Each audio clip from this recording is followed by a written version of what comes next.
Hello, my name is Maya. Today I go to prepare the pineapple salad fruit. The ingredients are pineapple can, condensed milk, milk cream, and cabbage. First step is cut the cabbage into little pieces.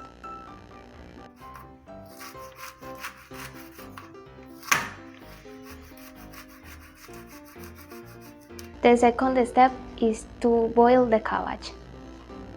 You can boil the cabbage 3 minutes. Then extract the water from the pineapple.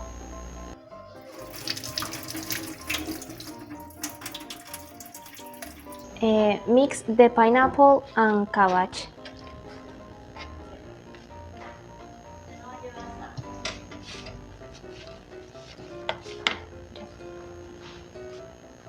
And add the milk cream.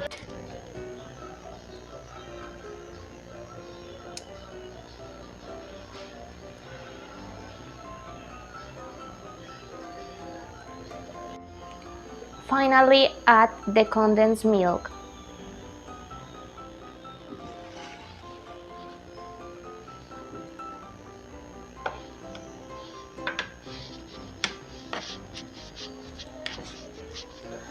This is the pineapple salad fruit. Enjoy it!